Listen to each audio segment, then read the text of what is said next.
ये आपके typical heroes नहीं है। ये गॉड टियर पावर हाउसेस है जो हिलेरियसली एवरेज रहना ज्यादा पसंद करते हैं। ये ऐसा है जैसे आपके पास सुपर कार हो लेकिन आप सबको बोलते हो कि आपके पास अल्टो है। अपने यूनिक रीजंस के लिए ये ब्लेंडिंग इन में मास्टर क्लास दिखाते हैं। अपनी वर्ल्ड ब्रेकिंग पावर को मीडियोक्रिटी के मास्क के पीछे छुपाते हैं। कौन एक्सीडेंटली एक वॉर स्टार्ट कर देता है सिर्फ रोल प्लेइंग फैंटेसी फुलफिल करने के लिए, और कौन सा डिमन किंग इतना ओवरपावर्ड है कि कोई उस पे बिलीव नहीं करता। हम काउंटडाउन कर रहे हैं अल्टीमेट कैरेक्टर्स जो एक्सट्रीम लेंथ तक जाते हैं वीक प्रिटेंड करने के लिए। नंबर 10, रूडियस ग्रेरैट हमारी लिस्ट को किक ऑफ कर रहा है एक ऐसा कैरेक्टर जो थोड़ा कॉम्प्लेक्स केस है। रूडियस ग्रेरैट हमेशा प्रिटेंड नहीं करता वीक होने का। वो जेन्युइनली अपनी पास्ट लाइफ्स की इनसिक्योरिटीज से क्रिपल्ड है। एक 34 ईयर ओल्ड शटिन रीइंकार्नेटेड हो जाता है स्वॉर्ड और सॉर्सरी की दुनिया में। अपनी सारी मेमोरीज के साथ इन्फेंसी से ही उसे पता है कि उसके पास इमेंस टैलेंट है मैजिक के लिए। वो बिना इनकेंटेशंस के स्पेल्स मास्टर करता है, एक फीट जो इनक्रेडिबली रेयर है इस नए वर्ल्ड में। उसकी ट्रू पावर आती है अपनी ओल्ड लाइफ के साइंटिफिक नॉलेज को मैसिव माना पुल के साथ मिक्स करके, जिसे वो डेविस्टेटिंग नए स्पेल्स इन्वेंट कर लेता है। फॉर एग्जाम्पल, वो मीटियोरोलॉजी की अंडरस्टैंडिंग यूज करता है naturally occurring thunder storm create करने के लिए, जो चीज उसके ट्यूटर्स ने इम्पॉसिबल सोची थी, और फिर भी इतनी पावर के साथ जो सीजन्ड मैच के बराबर है। रूडियस कॉन्स्टेंटली सेल्फ डाउट से रेसल करता रहता है। उसकी पावर डिलिबरेटली डिस्गाइज से नहीं छुपती, बल्कि डीप साइकोलॉजिकल बैरियर्स से जो बुलीड और आइसोलेटेड लाइफ से आती है। यही चीज उसकी सेल्फ एक्सेप्टेंस की जर्नी और एबिलिटीज के ग्रेजुअल रिवील को दिखाने में इतना सेटिस्फाइंग बनाती है। रूडियस से मिले मुशुकु टेंसेई जॉबलेस रीइंकार्नेशन में। नंबर 9, लियोन फो बार्टफोर्ड इमेजिन करो कि आप एक वीडियो गेम में रिबॉर्न हो जो आपको बीट करने के लिए फोर्स किया गया था। एक मैट्रियार्कल वर्ल्ड जहां मेन बेसिकली सिर्फ पॉन्स है पावरफुल वुमन के मैरिज मार्केट में। ये नाइटमेयर है जिसमें लियोन फो बार्टफोर्ड जागता है, अपने पास्ट लाइफ से सब कुछ याद रखते हुए, इंक्लूडिंग गेम्स के चीट कोड्स। वो डिसाइड करता है कि वो प्ले अलोंग नहीं करेगा। उसका नॉलेज यूज करके वो सुपर टेक्नोलॉजी का एक लॉस्ट पीस ढूंढता है, एक पावरफुल एयरशिप, और उसका स्नार्की एआई लुक्सियन, जिसकी पावर है एंटायर सिविलाइजेशन को वाइप आउट करने की। एक टेक से आर्म्ड जो आर्मीज को टेक आउट कर सकती है। लियोन रिडिकुलसली ओवरपावर्ड है। ये इक्विवेलेंट है स्टेल्थ बॉम्बर को नाइफ फाइट में लाने का, लेकिन उसका गोल हीरो बनना नहीं है। वो बस क्वाइट नॉर्मल लाइफ जीना चाहता है। वो नोबल्स की एकेडमी में एनरोल करता है, पूरी तरह से इंटेंट रखते हुए कि वो फॉरगेटेबल बैकग्राउंड कैरेक्टर बनेगा। ऑफ कोर्स ऐसा होता नहीं है। वो कॉन्स्टेंटली मेन प्लॉट में ड्रैग होता रहता है, जैसे उसे क्राउन प्रिंस और उसके अलाइज के अगेंस्ट ड्यूएल में फोर्स किया जाता है। वो न सिर्फ उन्हें डिफीट करता है बल्कि पूरे टाइम ट्रैश टॉक करता रहता है, अपनी रेप्यूटेशन ट्रबल मेकर की तरह सीमेंट करते हुए, जबकि desperately I am just nobody act maintain करने की कोशिश कर रहा है। उसके सरकास्टिक एटीट्यूड और स्पॉटलाइट से एस्केप करने में फेल होने पर शेयर फ्रस्ट्रेशन हर रिवील को उसके ट्रू स्ट्रेंथ का हिलेरियस और ऑसम मोमेंट बनाता है। लियोन आता है trapped in dating sim, the world of otome game is tough for mobs से। नंबर 8, केन वॉन सिल्फोर्ड जब एक जापानीज टीनेजर हीरोइकली किसी को बचाते हुए मर जाता है, उसे आफ्टर लाइफ में वीआईपी ट्रीटमेंट मिलता है। केन वॉन सिल्फोर्ड के रूप में रिबॉर्न होके, जो नोबेल फैमिली का थर्ड सन है, वो वर्ल्ड के 7 गॉड्स के सामने समन होता है। वो उसके हीरोइक डीड से इतने इम्प्रेस्ड होते हैं कि हर एक गॉड उसे अपना डिवाइन प्रोटेक्शन देता है, उसके स्टैट्स अब्सर्ड लेवल तक क्रैंक अप करते हुए जो 5 साल का भी नहीं होता। ये ऐसा है जैसे नया वीडियो गेम शुरू करो हर एक सिंगल चीट के पहले से ही एक्टिवेटेड के साथ। केन हर फॉर्म की मैजिक यूज कर सकता है, उसके पास सुपर ह्यूमन स्ट्रेंथ है, और वो ब्लेस्ड है लिटरली वन मैन आर्मी होने के लिए। प्रॉब्लम, अगर किसी को पता चल गया कि गॉड्स ने उसके स्टैट्स इतने जूसअप किए हैं तो टोटल केओस हो जाएगा, और नेचर्स उसे थ्रेट के रूप में देख सकती है। सो छोटी उम्र से ही केन को डेस्परेटली छुपाना पड़ता है कि वो क्या कर सकता है। वो हमेशा होल्ड बैक करता है, प्रिटेंड करता है टैलेंटेड होने का, लेकिन ज़्यादा टैलेंटेड नहीं, जो नियरली इम्पॉसिबल है जब उसका casual spell world shaking event हो। नॉर्मल दिखाने की उसकी स्ट्रगल एक के बाद एक हिलेरियस मिसअंडरस्टैंडिंग को लीड करती है। जब वो अपना ड्रीम जीने की कोशिश करता है, फ्री स्पिरिटेड एडवेंचरर बनने का, बिना किसी को बताए कि वो खुद गॉड बनने के लिए इनफ पावरफुल है।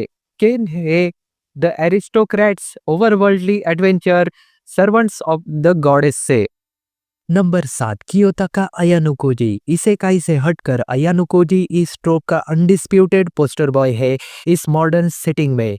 सरफेस पर वो टोटली एवरेज क्वाइट स्टूडेंट है एक एलिट हाई स्कूल में। वो इंटेंशनली हर सिंगल टेस्ट पर परफेक्ट 50 स्कोर करता है, फिजिकल एग्जाम में मिडल ऑफ द पैक रहता है और अटेंशन को प्लेग की तरह अवॉइड करता है।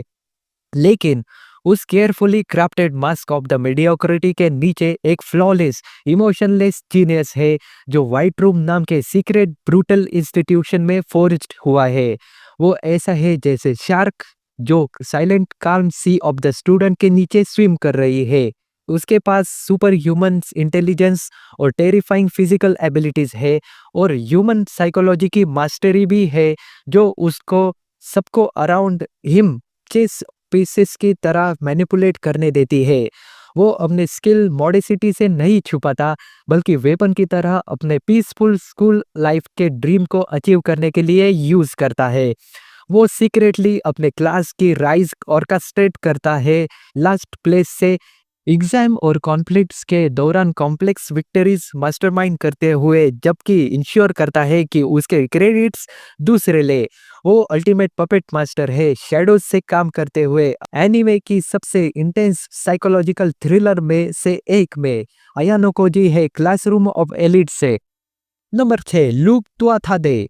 क्या होता है जब आप वर्ल्ड के ग्रेटेस्ट असैसिन को, एक आदमी जो पूरी लाइफ टूल की तरह जिया, सेकेंड शॉट एट लाइफ देते हो? आप लूक तुआथा दे पाते हो।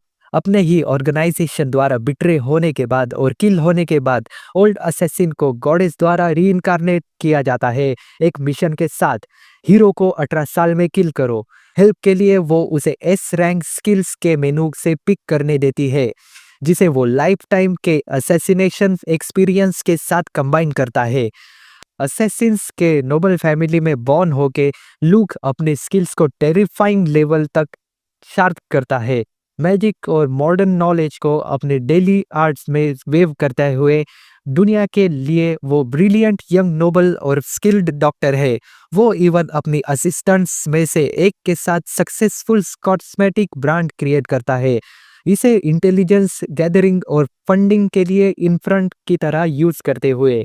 वो सिर्फ वीक प्रिटेंड नहीं करता, वो पूरी तरह से सेपरेट सक्सेसफुल आइडेंटिटीज बिल्ड करता है परफेक्ट कैमोफ्लेज की तरह सर्व करने के लिए। ये ऐसा है जैसे सीक्रेट एजेंट जो पॉपुलर बेकरी चेन चला रहा हो अपनी कवर स्टोरी के रूप में। इतना इलेबोरेट है, ये उसे फ्रीली मूव करने देता है, इंफॉर्मेशन गैदर करते हुए और टारगेट्स एलिमिनेट करते हुए, जबकि अपना पब्लिक फेस रिस्पेक्टेबल एरिस्टोक्रेट के रूप में मेंटेन करता है। आप लुक से मिलने के लिए देखें the world's finest assassin gets reincarnated in another world as an aristocrat. Number 5, Lloyd Belladonna. ये वाला पूरे ट्रोप को बेस्ट वे में फ्लिप करता है। लॉयड बेलाडोना वीक होने का प्रिटेंड नहीं कर रहा, वो जेन्युइनली सोचता है कि वो वीक है। क्यों? क्योंकि वो कुनलुन में बड़ा हुआ, लेजेंडरी विलेज जो वर्ल्ड के डेडलीस्ट डंजन के पास है, जहां सभी एंशिएंट हीरोज के डिसेंडेंट्स है। घर पर वो सबसे वीकेस्ट पर्सन है माइलवर से। ये ऐसा है जैसे प्रो लीग क्वार्टरबैक हो जो वरीड है कि वो मिडिल स्कूल टीम में कट नहीं कर पाएगा। सो वो स्टार्टर टाउन में मूव करता है सोल्जर बनने के लिए, होपिंग कि वो फाइनली नॉर्मल लोगों के साथ कीप अप कर पाएगा, और कॉमेडी खुद ही लिख जाती है। Weak Lloyd casually boulders shatter कर सकता है, किसी को भी आउटरन कर सकता है और एंशिएंट फॉरगॉटन मैजिक यूज कर सकता है सिर्फ बेसिक काम करने के लिए, जबकि अपने गॉड लाइक पावर्स के बारे में कंप्लीटली ऑब्लिवियस है। वो जायंट मॉन्स्टर को एक पंच में डिफीट करेगा और अपोलोजाइज करेगा इतना यूजलेस होने के लिए, क्योंकि घर पर वो मॉन्स्टर बेसिकली स्क्विरल है। उसकी creeping lack of self awareness और अपनी एबिलिटीज को कांस्टेंट अंडर एस्टिमेट करना ही इसे उस पूरे ट्रोप का सबसे फनीएस्ट टेक बनाता है। लॉयड आता है, suppose a kid from the last dungeon boonies move to a starter town से। नंबर 4, हारुतो ज़ेनपेस बेबी के रूप में फॉरेस्ट में अबंडन कर दिया गया क्योंकि उसके रॉयल पेरेंट्स ने सोचा कि उसके मैजिकल लेवल पथेटिक है। हारुतो की लाइफ रफ शुरू हुई। एक फॉल्टी स्कैनर ने उसकी पावर को मीजली 2 रीड किया, जबकि वो एक्चुअली गॉड टियर 1002 थी। ये ऐसा है जैसे कंप्यूटर बग जो न्यूक को फायर क्रैकर लेबल कर दे। मरने के लिए छोड़ दिया गया। हारुतो अपने एब्सर्डली ओवरपावर्ड बैरियर मैजिक का यूज करता है, न सिर्फ सरवाइव करने के लिए बल्कि थ्राइव करने के लिए।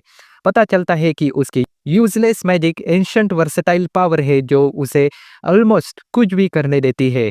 क्लोन्स क्रिएट करने से अपने लिए फाइट करने के लिए टेलीपोर्ट करने तक, और इवन टीवी स्क्रीन क्रिएट करने तक, अपने पास्ट लाइफ से एनिमे स्ट्रीम करने के लिए। डिस्टेंट रिलेटिव द्वारा एडॉप्ट किए जाने के बाद वो अपनी लाइफ लो करके बिताता है और अपना अल्टीमेट ड्रीम अचीव करता है, लेजी शटीन बनना।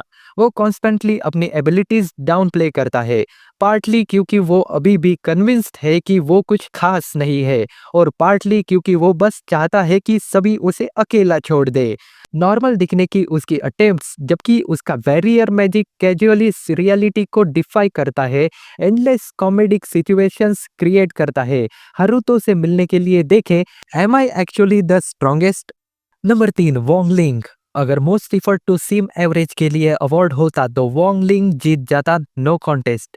नियर ओमनीपोटेंट पावर के साथ बॉर्न हुआ, वोंग कल्टीवेशन जीनियस है जो प्रोबेबली एक सिंगल स्नीज से रियलिटी इरेज कर सकता है, लेकिन वो बस normal peaceful high school life चाहता है, और इसे पाने के लिए वो अनइमेजिनेबल लेंथ्स तक जाता है। वो स्पेशल एम्यूलेट पहनता है अपनी इमेंस पावर को सप्रेस करने के लिए, और केयरफुली अपने इमोशंस कंट्रोल करता है, क्योंकि कोई भी strong feeling world ending event trigger कर सकती है। वो बेसिकली वॉकिंग न्यूक्लियर रिएक्टर है जो फोन चार्जर की तरह पास होने की कोशिश कर रहा है। कल्टीवेटर्स से भरे स्कूल में ब्लेंडिंग करने के लिए वो सिर्फ स्ट्रगल करता है, जो कांस्टेंट केओटिक और हिलेरियस बैलेंसिंग एक्ट को लीड करता है। स्पिरिचुअल पावर टेस्ट के दौरान मशीन माल फंक्शन करती है, इसीलिए नहीं कि वो वीक है, बल्कि इसीलिए कि वो अल्टीमेट एनर्जी हैंडल नहीं कर सकती। टीचर को इंटरवीन करने पर फोर्स करते हुए हर दिन एक नया चैलेंज है, जहां उसे केयरफुली अपने रिजल्ट्स को परफेक्टली मीडियोकर इंजीनियर करना पड़ता है। लेकिन ट्रबल हमेशा उसे ढूंढती है, उसे सीक्रेटली इंटरवीन करने पर फोर्स करती है, प्रॉब्लम्स को अपनी रिस्ट के फ्लिक्स से फ्लिक्स करती है, और फिर डेस्परेटली अपने ट्रैक्स कवर करने की कोशिश करती है। वोंग बिलोंग करता है the daily life of immortal king से। Number 2, Anos Voldigoad. Anos Voldigoad special case है। वो वीक होने का प्रिटेंड नहीं करता, वो इतना इनकॉम्प्रिहेंसिबली पावरफुल है कि कोई बिलीव नहीं करता कि वो ट्रूथ बोल रहा है। पीस क्रिएट करने के लिए खुद को सेक्रीफाइस करने के बाद डीमन किंग ऑफ टायरनी 2000 साल बाद रीइंकारनेट होता है और अपने नाम पर क्रिएट की गई एकेडमी में एनरोल करता है। सिर्फ प्रॉब्लम उसकी अब्सेंस में हिस्ट्री रीराइट हो गई है, और मैजिक इतना वीक हो गया है कि उसकी immense power literally modern standard से इमेजरेबल है। ये ऐसा है जैसे केवमैन को आईफोन दिखा दो, उनके पास कॉन्टेक्स्ट नहीं है समझने का कि वो क्या देख रहे हैं, सो वो उसे सिर्फ शाइनी रॉक बोलते हैं। उसके टीचर उसे मिसफिट लेवल करते हैं, सबसे lowest possible rank. Enos constantly सबको बोलता है कि वो रीइंकारनेटेड डीमन किंग है, लेकिन सभी बस उस पे हंसते हैं। वो मैसिव फायर स्पेल को सिंगल ब्रेथ से स्नफ आउट करेगा, किसी को डेड से वापस लाएगा सिर्फ पॉइंट बनाने के लिए, और इवन टाइम को स्टॉप करेगा अपने हार्ट बीट से। एक लेजेंडरी मोमेंट में वो अपने ओपोनेंट के एंटायर कैसल को एक हाथ से लिफ्ट करता है और कैजुअली थ्रो कर देता है। फिर भी उसके क्लासमेट्स और टीचर इसे चीप ट्रिक के रूप में एक्सप्लेन करने की कोशिश करते हैं। सबके डिसबिलीव के फेस में उसका काम अनशेकेबल कॉन्फिडेंट ही इस शो को लेजेंडरी पावर फैंटेसी बनाता है। एनोस है the misfit of demon king academy से। नंबर 1, सिड कागेनो। AKA shadow. और फाइनली नंबर 1 पर हमारे पास वो कैरेक्टर है जिसने बैकग्राउंड कैरेक्टर होने का प्रिटेंड करना ट्रू आर्ट फॉर्म में बदल दिया है। मॉडर्न जापान में रीइंकार्नेट होने के बाद सिड कागेनो का एक ही गोल लाइफ में है, द इमिनेंस इन शैडो बनना, एक सीक्रेट मास्टरमाइंड जो बिहाइंड द सीन से स्ट्रिंग पुल कर रहा हो। ऐसे करने के लिए वो अपनी एंटायर लाइफ डेडिकेट करता है सबसे फॉरगेटेबल मीडियोकर मॉब कैरेक्टर का पार्ट प्ले करने में जो इमेजिन किया जा सके। दिन में वो माइनर नोबल का अनरिमार्केबल सन है, लेकिन रात में वो शैडो है, शैडो गार्डन नाम के पावरफुल ऑर्गेनाइजेशन का मिस्टीरियस लीडर, जिसे उसने एक स्टोरी के बेस पर क्रिएट किया जो उसने कंप्लीटली मेड अप की थी। ट्विस्ट यह है कि इविल कल्ट जिसे उसने फन के लिए इन्वेंट किया था रियल है, और उसका ऑर्गेनाइजेशन जिसकी मेंबर सोचती है कि वो ऑल नोविंगली जीनियस है, अब very real secret war fight कर रहा है। सिड इस सबसे टोटली अनवेयर, सिर्फ सोचता है कि सभी उसके रोल प्लेइंग गेम के लिए कमिटेड है। वो एब्सर्डली टेरिफाइंग पावरफुल है, न्यूक्लियर स्केल पर मैजिक अनलिश करने में कैपेबल, लेकिन वो सबसे ज्यादा खुश तब है जब वो perfectly mob style technique execute कर रहा हो, बिलीवेबल वे में बिटन अप होने के लिए। वो ऑस्कर विनिंग एक्टर है जिसने अपनी एंटायर लाइफ स्कूल प्ले में ट्री हो प्ले करने के लिए डेडिकेट की है, और वो सबसे कन्विंसिंग ट्री बनना चाहता है जो अपने कभी देखा हो। किसी ने भी सिड कागेनो से ज्यादा हार्ट बीट को कमिट नहीं किया। हमारा शैडो आता है द इमिनेंस इन शैडो से। और ये थे कैरेक्टर्स जो अपने पावर से बर्डन्ड है से लेकर जिन्हें सिर्फ डिसेप्शन पसंद है तक। ये ट्रोप हमें एनिमे में सबसे इपिक और हिलेरियस मोमेंट देता रहता है। ये हमें याद दिलाते हैं कि ट्रू स्ट्रेंथ सिर्फ ये नहीं कि आप क्या कर सकते हो, बल्कि ये है कि विजडम और कंट्रोल है ये जानने का कि कब क्या करना चाहिए। ये ऐसा है जैसे आपको पता है कि आपके पास पोकर में रॉयल फ्लश है, लेकिन आप सिर्फ चेक करना चूज करते हो। क्या हमसे आपका कोई फेवरेट कैरेक्टर मिस हो गया? हमें कमेंट्स में बताओ और हम आपको नेक्स्ट वीडियो में मिलेंगे।